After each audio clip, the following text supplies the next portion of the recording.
कभी सोचा है कि एक अदृश्य शक्ति हमारे चारों ओर है? एक ऐसा इंजन जो हीरे की चमक से लेकर हमारे ग्लोबल इंटरनेट तक सब कुछ चलाता है। आज हम उसी रहस्य से पर्दा उठाने वाले हैं।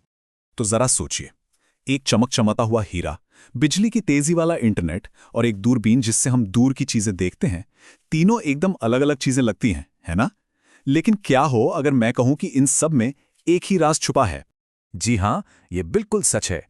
इन सभी को फिजिक्स का एक ही बहुत खूबसूरत और जबरदस्त शक्तिशाली सिद्धांत एक साथ जोड़ता है। और ये रहस्यमयी सिद्धांत है टोटल इंटरनल रिफ्लेक्शन। हाँ, मुझे पता है नाम सुनने में थोड़ा मुश्किल लग सकता है, पर इसका आइडिया बहुत ही आसान है। असल में ये रोशनी को फंसाने का, उसे कैद करने का एक शानदार तरीका है, ताकि वो वही करे जो हम चाहते हैं। तो चलिए आज के इस सफर पर निकलते हैं ये समझने के लिए कि ये काम कैसे करता है।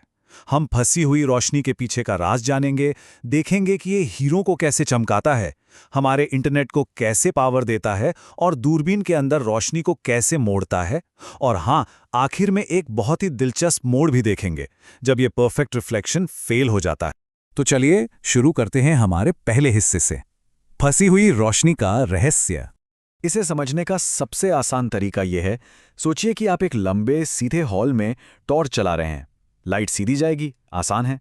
पर अगर हॉल में मोड़ हो तो आप दीवारों पर शीशे लगा देंगे, है ना? बस फिर लाइट की किरण उन शीशों से टकराकर उछलती रहेगी, हॉल के मोड़ों के साथ घूमती रहेगी और कभी बाहर नहीं निकलेगी। बस यही है टोटल इंटरनल रिफ्रैक्शन। अब यहाँ एक बहुत ज़रूरी नियम है। ये ट्रिक तभी काम करती है जब रोशनी किसी धीमी चीज़ जैसे कांच या पानी से किसी तेज चीज़ जैसे हवा में जाने की कोशिश करती हो। ऐसा समझिए जैसे कोई गाड़ी कीचड़ से निकलकर पक्की सड़क पर जाने की कोशिश कर रही हो। वो कुछ खास एंगल पे ही बाहर निकल सकती है। ठीक है, तो अब थ्योरी बहुत हुई, चलिए देखते हैं कि ये कमाल का सिद्धांत असल जिंदगी में कैसा दिखता है। और हमारा पहला उदाहरण है हीरे की वो शानदार चमक। ये सिर्फ एक खूबसूरत पत्थर नहीं है, ये फिजिक्स और इंजीनियरिंग का एक नायाब नमूना है। देखिए, जब हीरा जमीन से निकलता है तो वो एक आम पत्थर जैसा ही होता है। असली जादू तो एक माहिर कारीगर के हाथों में होता है। उसका काम है हीरे को ऐसे सटीक एंगल पर तराशना कि वो रोशनी के लिए एक भूल भुलैया बन जाए। लाइट अंदर तो चली जाए पर आसानी से बाहर ना निकल पाए।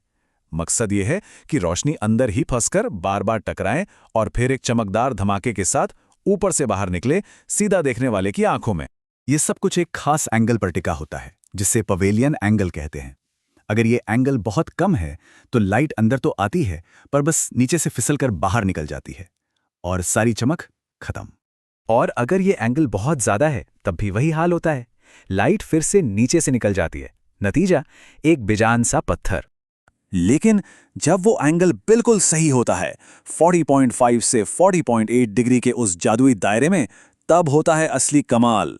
लाइट अंदर आती है, एक तरफ से टकराती है, फिर दूसरी तरफ से, और फिर सीधा ऊपर से बाहर निकलती है। और इसी से पैदा होती है वो जबरदस्त चमक जिसे हम सब जानते हैं। यह है टोटल इंटरनल रिफ्लेक्शन का सबसे शानदार शो। और पता है हीरे इतने खास क्यों हैं?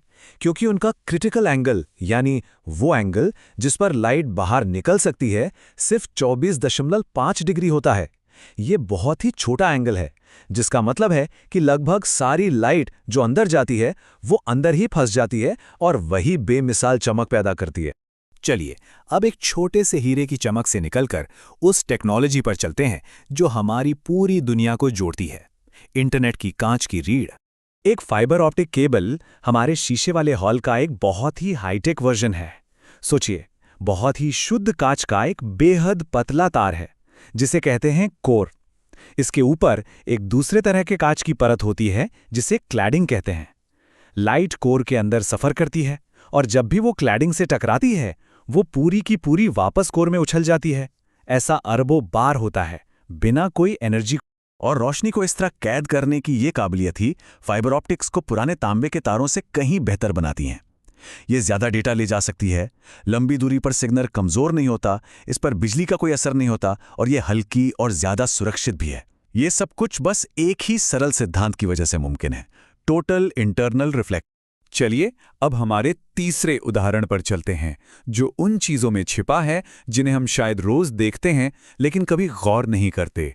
देखिए, रोशनी को मोड़ने के लिए एक आम शीशा इस्तेमाल किया जा सकता है, लेकिन शीशे कभी भी 100% परफेक्ट नहीं होते और वक्त के साथ खराब भी हो सकते हैं।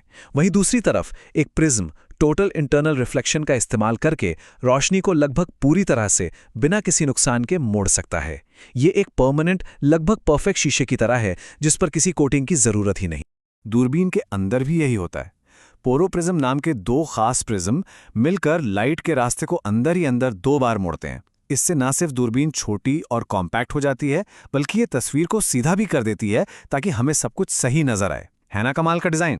अब तक हमने टोटल इंटरनल रिफ्लेक्शन को एक ऐसे नियम के तौर पर देखा जो कभी टूटता नहीं, पर अब कहानी में एक अजीब मोड़ आने वाला है।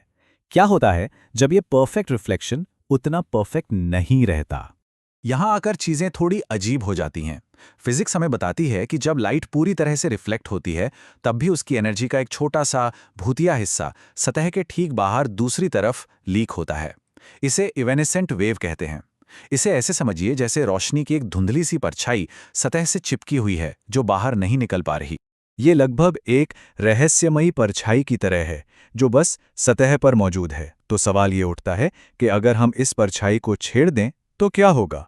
तो अगर हम उस भूतिया वेव को डिस्टर्ब करें तो यहीं पर हमें एक हैरान करने वाली घटना देखने को मिलती है जिसे कहते हैं फ्रस्ट्रेटेड टोटल इंटरनल रिफ्लेक्शन।